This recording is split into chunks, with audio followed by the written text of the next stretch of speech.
Hi, welcome to Mahanagar. నేను మీ మనోజ్. కవిత గురించి ప్రత్యేకంగా చెప్పాల్సిన పని లేదు. సో ఒక్క లేఖతో తెలంగాణ సర్కిల్స్ ని ఉన్న రాజకీయాలను మొత్తం అలర్ట్ చేస్తారు. సో ఇలాంటి నేపథ్యంలో ఇటు బీఆర్ఎస్ బీజేపీలో కలిసిపోవద్దని, లేదంటే ఉన్నవాళ్ళు సరిగా గట్టిగా డిఫెండ్ చేయట్లేదని కాంగ్రెస్ ని, ఇలాంటి నేపథ్యంలో కవిత రేవంత్ వదిలిన బాణం అంటూ కొంతమంది కామెంట్ చేస్తున్నారు. దీనిపై మాట్లాడదాం. మనతో పాటు మానవతరాయ్ గారు ఉన్నారు, ఆయనతో నమస్కారం. నమస్కారం. నిజంగా కవిత రేవంత్ రెడ్డి గారు వదిలిన బాణమా అంటే మీరేమంటారు? కవిత గారు కేసీఆర్ బీజేపీ వదిలిన బాణం అని నేనంట. ఎందుకని అంటారంటే బీఆర్ఎస్ లో వాళ్ళ కుటుంబ సభ్యులు వాళ్ళు వేరు కాదు, వాళ్ళంతా ఒకటే. అసలు కవిత గారు లేఖాంశాన్ని బహుముఖంగా చూడాలి, లోతుగా అధ్యయనం చేయాలి. ఎందుకనంటే ఇది కృత్రిమ లేఖ అని నేను అంటున్నా. ఎందుకు కృత్రిమ లేఖ అంటానంటే బీఆర్ఎస్ పార్టీకి ప్రజల్లో ఇప్పటికి కూడా ముఖం లేదు. దాని మీద పెద్ద ఎత్తున అవినీతి ఆరోపణలు జరుగుతున్నాయి. ఈ ఆరోపణలు అనే అంశాన్ని ప్రజల్లో చర్చ జరుగుతుంది, విచారణ జరుగుతున్నాయి. ఈ చర్చ అంశాన్ని పక్కదారి పట్టేయాలంటే కవిత కేసీఆర్ ఇంట్లో ఏదో జరుగుతుంది, ముసలకం వచ్చింది, భూకంపం వచ్చింది, బద్దలైతుంది, కవిత బయటకు వస్తుంది అనే చర్చ జరగాల. ప్రత్యామ్నాయంగా ఒక చర్చ జరగాల. ఆ చర్చతో పాటు వాళ్ళు ఏంటంటే రేపొద్దున ఇప్పుడు ఆర్ఎస్ ప్రవీణ్ కుమార్ అప్పుడు ఎన్నికల ముందు కాంగ్రెస్ ఓటు బ్యాంకు చీల్చడం కోసం ఆయన అవినీతి చేసింది కదా గురుకులాల్లో. కేసీఆర్ గారే పంపించి ఆయన ద్వారా ఓటు బ్యాంకు చీల్దామని ప్రయత్నం చేశారు. కాదు, అది ప్రమాదం. బయట వ్యక్తుల ద్వారా ఇట్లా పంపించి పార్టీలు పెట్టిస్తే ప్రమాదం అని చెప్పి ఇంట్లోనే మనం దుకాణం పెట్టుకుందాం, నువ్వు అట్లా పో, నేను కొట్టినట్టు చేస్తా, నువ్వు ఏడిచినట్టు చేయి అని చెప్పి కేసీఆర్ కవితను బయటికి పంపించిండు అనేది ఇంకో ఆలోచన. ఎందుకనంటే ఇప్పుడు మనం దీన్ని ఎట్లా చూడాలంటే జాతరలో జేబు దొంగలు ఉంటారు. జాతరలో జేబు దొంగలు ఏం చేస్తారంటే వాళ్ళు 10 మంది ఉండి విడిపోతారు. విడిపోయిన తర్వాత ఒక ఇద్దరు జనం మధ్యలో వచ్చి కొట్టుకుంటారు, వాళ్ళకి కావాలని గుద్దుకుంటారు, తనుకుంటారు. అమాయక జనం ఎన్ని తెలకు ఏందంటే తొంగి చూస్తుంటారు. మిగతా దొంగలు ఏం చేస్తారు, తొంగి చూసే జనాల్లో జేబుల్లోని పరుసులు మాయం చేస్తారు. అదంతా ఒకటే. మళ్ళా అట్లనే జనాల్ని మోసం చేయటం కోసం, జనాల్ని బ్రోడీ కొట్టించడం కోసం కవిత అనేటువంటి నాటకాన్ని బీఆర్ఎస్ పార్టీ బీజేపీ పార్టీ ఆడిస్తుంది అని అర్థమైంది. బీజేపీ పార్టీ కూడా వాళ్ళే ఇప్పుడు వీళ్ళు కవిత చెప్పడం ఏంది, బీఆర్ఎస్ బీజేపీ ఒకటని ఎప్పుడో చెప్పినాం మనం. రేవంత్ రెడ్డి గారు మేమంతా ప్రతి ఇంటర్వ్యూల్లో ప్రతి డిబేట్లలో చెప్పినాం.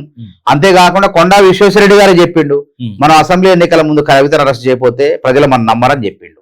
అదే విధంగా రాజగోపాల్ రెడ్డి గారు ఆయన అప్పుడు బీజేపీలో ఉన్నప్పుడు మీరు గనక ఇట్లా చేస్తే ఆ బీజేపీ బతకదు, మేము ఉండలేమో, మా సొంత గుటికి పోతున్నా, ఆయన సొంత గుటికి వచ్చేసిండు రాజగోపాల్ రెడ్డి గారు. కాబట్టి ఇది ఎప్పటి నుంచో వాళ్ళ చీకటి ఒప్పందం ఉంది. కాబట్టి ఇది ఏంటంటే కవిత ద్వారా వచ్చేసి బయటకు వచ్చేసి ఏదో జరుగుతుంది అనేటువంటి చర్చను పక్కదారి పట్టించేసి కవిత ద్వారా ఏదో లాభం పొందాం అనుకుంటున్నారు. కానీ అది వాళ్ళకే నష్టం, వాళ్ళ ఓటు బ్యాంక్ వెళ్తుంది, కాంగ్రెస్కే నష్టం.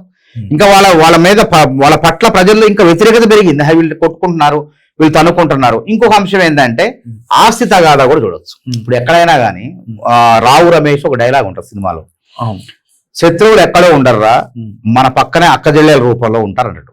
అక్కడ జగన్ గాని ఇక్కడ కేటీఆర్ గాని ఎందుకు వస్తుంది తగాదంటే ఆస్తి. కేసీఆర్ గారు 1000 కోట్లు సంపాదించిండు అక్రమాస్తి, అవి ఎక్కడెక్కడో డంపుల రూపంలో పెట్టారు కాబట్టి దానికి వాటా కావాలి. నాకు వాటా అడుగుతుంటే ఇవ్వట్లేదు. అదేవిధంగా వరంగల్ సభలో ఏం చెప్పారు, నా రాజకీయ వారసుడు నా ఆస్తి వారసుడు కేటీఆర్ అని చెప్పారు. చెప్పడంలోనే కవిత కూడా కంగు తిన్నది. కాబట్టి ఆస్తి కోసం కూడా ఆమె వచ్చినట్లు కూడా ఈ కోణంలో కూడా ఆలోచించాలి. కాబట్టి ఏది ఏమైనప్పటికీ, ఎందుకంటే మళ్ళీ ఆమె ఏం చేస్తుంది, కేసీఆర్ గారి గురించే మాట్లాడుతుంది. మీటింగ్ పెట్టి కానీ కేసీఆర్ అరెస్ట్ చేయొద్దు, ఆయనకి నోటీసులు ఇస్తే తెలంగాణ ప్రజలకు నోటీసులు ఇచ్చినట్టే అని చెబుతుంది. నమస్తే తెలంగాణలో తెలంగాణ ప్రజలకు వాటా ఉందా? వాళ్ళ పత్రికలు టీ న్యూస్ లో ఉందా? ఉంటే అప్పుడు ప్రజల బాధ్యులు అవుతారు. ప్రజలకు ఏం సంబంధం అంటున్నా.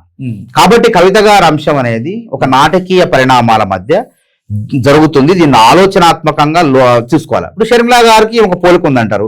సరే, షర్మిలా గారు నిజంగానే పాపం ఏం పదవి లేదు, ఆమె అలిగి బయటకు వచ్చింది. తెలంగాణలో పార్టీ పెట్టబోతే కాంగ్రెస్ నాయకత్వం, కాంగ్రెస్ రక్తం ఉంది ఆమెలో.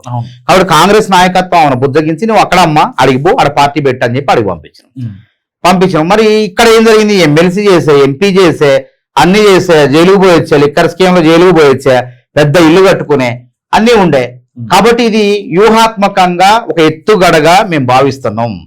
ఇది జాతరలో జేబు దొంగలు చేసిన పనే వీళ్ళు చేస్తున్నారు. తెలంగాణ ప్రజల్ని బురుడి కొట్టించే ఆలోచన అని చెప్పి స్పష్టంగా అర్థమవుతుంది. వాళ్ళు వేరు కాదు. ఇప్పుడు కూడా హరీష్ రావు, కవిత, కేటీఆర్, కేసీఆర్, సంతోష్ రావు వీళ్ళు ఎప్పుడు కూడా ఒకటే. కాకపోతే ప్రజలను నమ్మించే ప్రయత్నం చేస్తున్నారు. ఇప్పుడు ముఖం లేదు కాబట్టి, ప్రజల్లోకి వచ్చే ముఖం లేదు కాబట్టి కవిత రూపంలో వచ్చేసి ఏదైనా చేద్దాం సాధిద్దాం అనుకుంటున్నారు అంతే.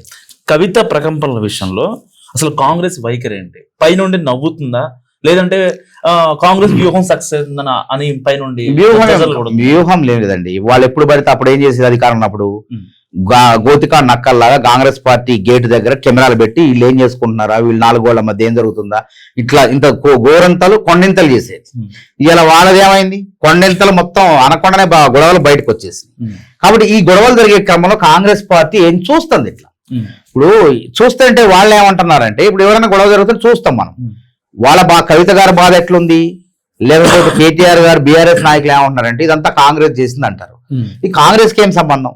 ఇప్పుడు ఇది ఎట్లుందంటే వెనకడ ఒక మోటు సామెత మన ఊర్లలో ఉంటది, మొగుడు కొట్టినందుకు కాదు తోటి కోడలు చూసి పక్కున నవ్వినందుకు వచ్చినట్టుంది బాధ. కానీ కాంగ్రెస్ వాళ్ళు కొట్టుకుంటున్నారు. కానీ కాంగ్రెస్ కాంగ్రెస్ బీజేపీ అదే బీజేపీ వాళ్ళు ఒకటే. బీఆర్ఎస్ వాళ్ళు ఏమంటున్నారంటే ఈ వ్యవహారం జరుగుతుంటే మేమే చూస్తున్నాం, ఇట్లా చూస్తుంటే ఇది కాంగ్రెస్ మళ్ళీ మా మీద ఉల్టా చేస్తున్నారు, కాంగ్రెస్ చేసింది అంత కథ, కాంగ్రెస్ చేయబట్టి ఏం జరుగుతుంది అంటున్నారు. నేనేమంటున్నాను అంటే దానికి సామెత రూపంలో చెప్పిన, మొగుడు కొట్టినందుకు కాదు తోటి కోడలు చూసి పక్కన నవ్వినందుకు వచ్చింది బాధ. కాబట్టి మేము చూస్తే మీకు ఇప్పుడు మా మీద ఎందుకు విరుచుకుపడతారంట, ఉరుమురు మంగళం మీద పడినట్టు మీరు కొట్టుకున్నారు, మీరు తగాదా పడ్డారు, కానీ మాకేం సంబంధం? మేము చూస్తున్నాం, మాకు అవసరమైన ప్రజలు మాకు కావాలి, ప్రజలు మేము అభివృద్ధి చేయాలి, 20 లక్షల ఇందిరా మిల్లు కట్టాలి, ఇప్పటికే 200 యూనిట్ల ఉచిత విద్యుత్ గృహజ్యోతి పథకం ద్వారా 50 లక్షల మందికి ఇస్తున్నాం, 45 లక్షల మందికి 500కే సబ్సిడీ సిలిండర్ ఇస్తున్నాం, 150 కోట్ల మంది మహిళలకు 5,000 కోట్లు ఆదా చేసుకునే విధంగా ఉచిత బస్సు ప్రయాణం కలిగిస్తున్నాం. ఇంకా చేయాల్సిన పథకాలు 2-3 ఉన్నాయి. ఆరోగ్యశ్రీ నడుస్తుంది, షాదీ ముబారక్, కళ్యాణ లక్ష్మి అన్ని చేస్తున్నాం. అన్ని పిల్లవాళ్ళకి గురుకులాలు, ఇలా గురుకులాల పక్కా భవన్ 134 ప్రైవేట్ బిల్డింగ్ లో కొనసాగుతున్నాయి. అదే అవినీతి ఉంది అక్కడ, టిఆర్ఎస్ నాయకుల ఇళ్లలో కొనసాగుతున్నాయి. అద్దె 10 రూపాయలు ఉంటే 100 రూపాయలు అద్దె చెల్లిస్తున్నారు, మిగతా డబ్బులు వాళ్ళ కమిషన్లు జేబులో వేసుకుంటున్నారు. కాబట్టి దాన్ని నివారించే విధంగా ముఖ్యమంత్రి గారు 200 కోట్లు పెట్టి 100 నియోజకవర్గాల్లో సమీకృత గురుకులాలని చెప్పేసి వాటిని 25 ఎకరాల్లో ఒక్కొక్క గురుకులానికి 200 కోట్లు ఖర్చు పెట్టి ఆ పాఠశాల నిర్మించే ప్రయత్నం చేస్తున్నాం మేము. గతంలో ఎప్పుడు కూడా 40% డైట్ ఛార్జీలు కానీ విద్యార్థులకు అలా మన కాస్మోటిక్ ఛార్జీలు కానీ పెంచరు ఏ ప్రభుత్వాలు. రేవంత్ రెడ్డి గారు వచ్చి పెంచడు. ఈ విధంగా అభివృద్ధి చేస్తున్నాం మేము. ప్రతి అంశంలో అన్ని విధాలుగా విద్యా కమిషన్ వేసినాం, తర్వాత వ్యవసాయ కమిషన్ వేసినాం, అన్ని వేసుకుంటూ ఈ రాష్ట్రాన్ని ప్రగతి పదంలో నడపాలని మేము ఆలోచిస్తుంటే మీరు కన్నుకొని వస్తున్నారు. మీ తన్నుకొని రావటం మాకేం అవసరం, ప్రజలకేం అవసరం అంటున్నారు. తన్నుకొని మీరు చేస్తారు, ఏదన్నా అయితే మాకేం సంబంధం అని అంటారు. థ్యాంక్ యూ సో మచ్ అన్న. సో ఇది ఎట్టి పరిస్థితుల్లో కవిత విషయంలో అంటే రేవంత్ రెడ్డి వ్యూహం కానీ ఇంకొక కాంగ్రెస్ వ్యూహం కానీ ఏమీ లేదు, కేవలం వాళ్ళు కొట్టుకొని వస్తున్నారని చెప్పి మానవత రాయగలుగుతున్నారు. సో ఆయన కామెంట్స్ లో మీరు ఏమనుకుంటున్నారో నాకు కామెంట్ రూపంలో చెప్పండి.